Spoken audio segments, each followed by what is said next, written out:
লক্ষ লক্ষ টাকার গাঁজা উদ্ধার তমলুকে।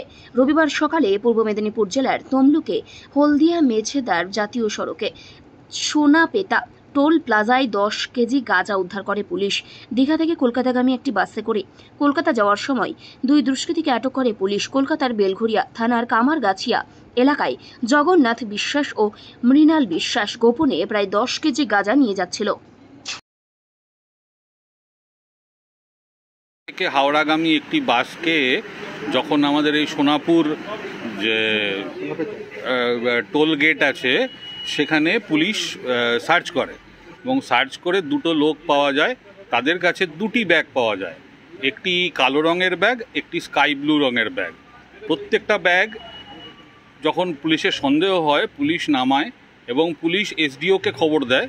এসডিও তমলুক আমাকে খবর দেন, আমি সেই খবর পেয়ে এখানে আসি এবং সেই ব্যাগগুলো আমার সামনে সার্চ করা হয় এবং তাতে দেখা যায় একটি ব্যাগে 5 প্যাকেট এবং দ্বিতীয় ব্যাগেও 5 প্যাকেট সন্দেহভাজন বস্তু পাওয়া যায়। সেই সন্দেহভাজন বস্তুগুলো আমার সামনে আজকে সিজ করা হয়। সন্দেহ করা হচ্ছে তার মধ্যে গাঁজা আছে এবং সেটা যতক্ষণ না ম্যাজিস্ট্রেটের সামনে গিয়ে খোলা হবে এবং জুডিশিয়াল ম্যাজিস্ট্রেটের সামনে খোলা হবে এবং লেবলিং হবে ততক্ষণ কনফার্মভাবে বলা যাচ্ছে না এটা গাঁজাই আছে।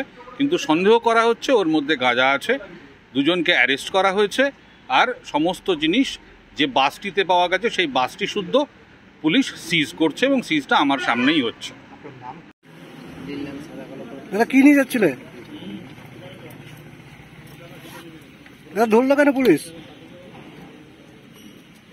ব্যুরো রিপোর্ট, এখন সংবাদ।